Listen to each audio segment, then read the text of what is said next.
नमस्कार दोस्तों, आज मैं आपके लिए लेकर आया हूँ एक न्यू कहानी बारिश।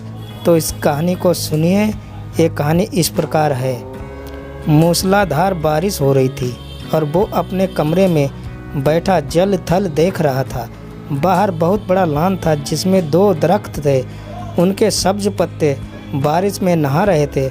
उसको महसूस हुआ कि वो पानी की इस इवरिश से खुश होकर नाच रहे हैं।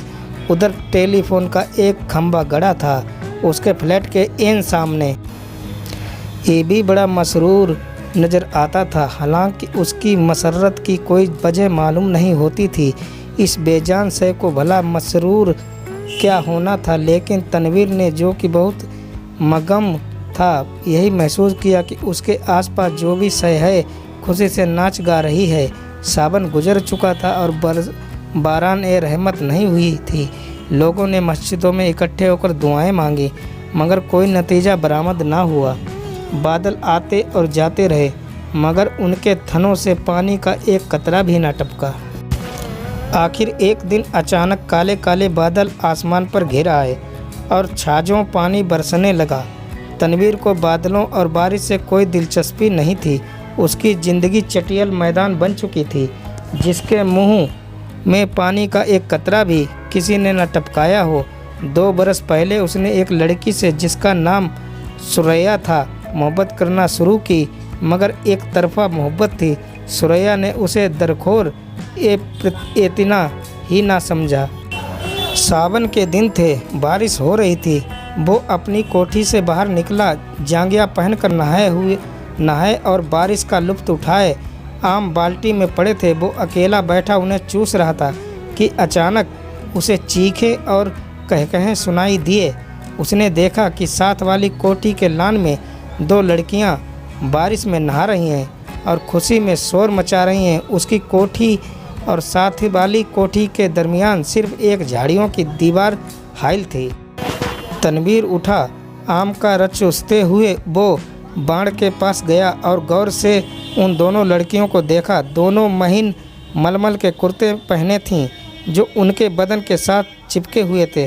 सलवार चूँकि लट्ठे की थी, इसलिए तनवीर को उनके बदन के निचले हिस्से के बही खदों का खाल का पता न चल सका। उसने पहले किसी औरत को ऐसी नज़रों से कभी नहीं देखा था। जैसा कि उस रोज़ जब कि बारिश हो रही थी, उसने उन दोनों लड़कियों को देखा। देर तक वो उनको देखता रहा, जो बारिश में भीग कर खुशी के मारे नारे बुलंद कर रही थीं। तनवीर ने उनको पहले कभी नहीं देखा था, इसलिए वो तबअन कुछ इस किस्म का लड़का था कि वो किसी लड़की को बुरी नज़र से देखना गुनाह समझता था। मगर उसने उस रोज़ बड़ी ललचाई नज़रों से उनको देखा ही नहीं, बल्कि उनके गीले बदन में अंगारा बनकर बरमे की तरह छेद करता रहा। तनवीर की उम्र उस वक्त 20 वर्ष के करीब होगी। नात जुर्बेकार का था। ज़िंदगी में उसने पहली मर्तबा जवान लड़कियों के शबाब को गीली मलमल में लिपटे देखा तो उसने यूँ महसूस किया कि उसके खून में चिंगारियाँ दौड़ रही हैं। उसने उन लड़कियों में से एक को मुंतखब करना चाहा। देर तक वो गौर करता रहा। एक लड़की बड़ी शरीर थी, दूसरी उससे कम। उसने सोचा शरीर अच्छी रहेगी तो उसको शरारतों का सबक दे सके। ये शरीर लड़की खूबसूरत थी। उसके बदन के आजा भी बहुत मुनासिब थे। बारिश में नहाती जलपरी मालूम होती थी। थोड़ी देर के लिए तनवीर शायर बन गया। उसने कभी इस दौर पर नहीं सोचा था, लेकिन उस लड़की ने, जिसका कुर्ता दूसरी के मुकाबले में बहुत ज़्यादा महीन था, उसको ऐसे शेर याद करा दिए जिनको अरसा हुआ भूल चुका था। इसके अलावा रेडियो पर सुने हुए फिल्मी गानों की धुनें भी उसके कानों में गूंजने लगीं और उसने बाण के पीछे से ये महसूस करना शुरू किया कि वो अशोक कुमार है, दिलीप कुमार है।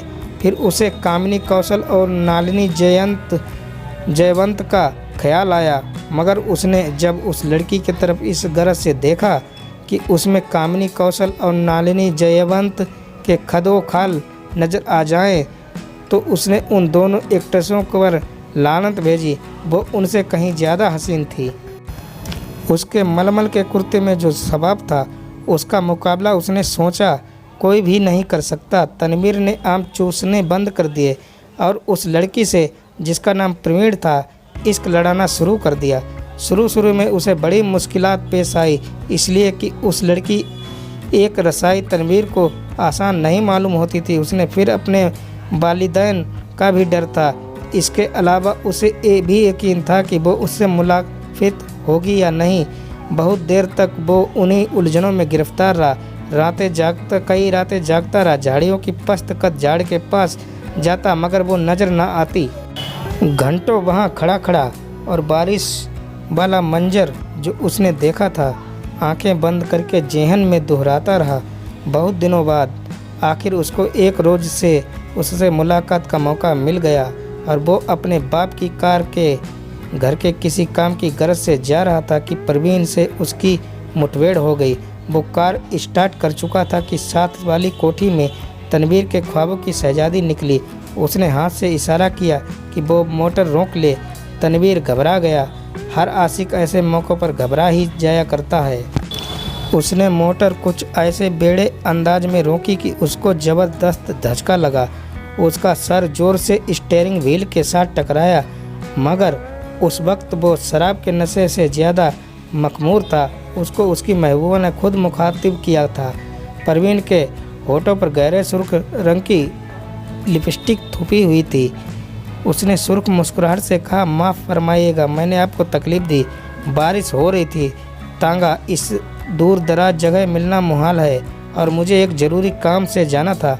आप मेरे हमसाए हैं, इसलिए आपको ये जहमत दी। तनवीर ने कहा, जहमत का क्या सवाल पैदा होता है। मैं तो उसकी ज़बान लड़खड़ा गई।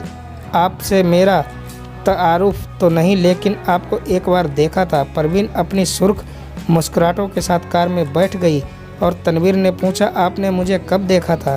तनवीर ने जवाब दिया, आपकी कोठी के लान में, जब आप और आपके साथ एक और लड़की बारिश में नहा रही थी। प्रवीण ने अपने गहरे सुर्ख लबों में से चीखनुमा आवाज़ निकाली, हाय, आप देख रहे थे।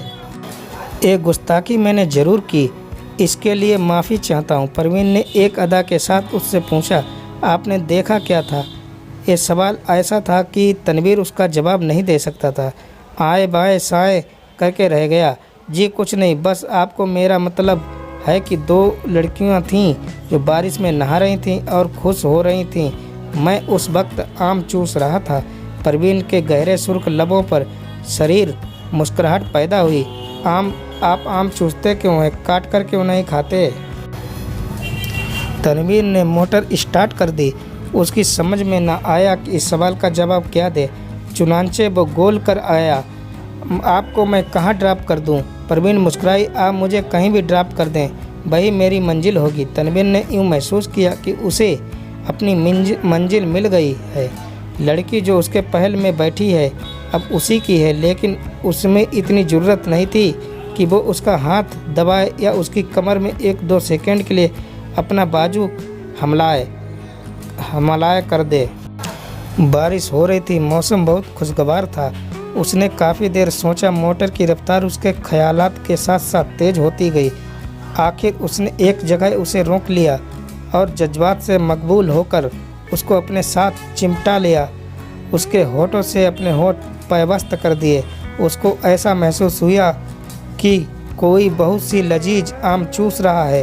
प्रवीण ने कोई मुजाहमत ना की, लेकिन फ़ौरन तनवीर को एहसास बड़ी शिद्दत से हुआ कि उसने बड़ी नाशाइस्ता हरकत की है और गालिबन प्रवीण को उसकी ये हरकत पसंद नहीं आई। चुनांचे एकदम संजीदा होकर उसने कहा, आपको कहाँ जाना है। प्रवीण के चेहरे पर यूँ खफगी के कोई आसार नहीं थे, लेकिन तनवीर यूँ महसूस कर रहा था जैसे वो उसके खून की प्यासी है। प्रवीण ने उसे बता दिया कि उसे कहाँ जाना है। जब वो उस जगह पहुंचा तो उसे मालूम हुआ कि रंडियों का चकला है। जब उसने प्रवीण को मोटर से उतारा तो उसके होठों पर गहरे लाल रंग का मुस्कुराहट बिखर रही थी। उसने कूले मटकाकर ठेठ कस्बियों के अंदाज में उससे कहा, शाम को मैं यहाँ होती हूँ, आप कभी ज़रूर तशरीफ़ लाइए।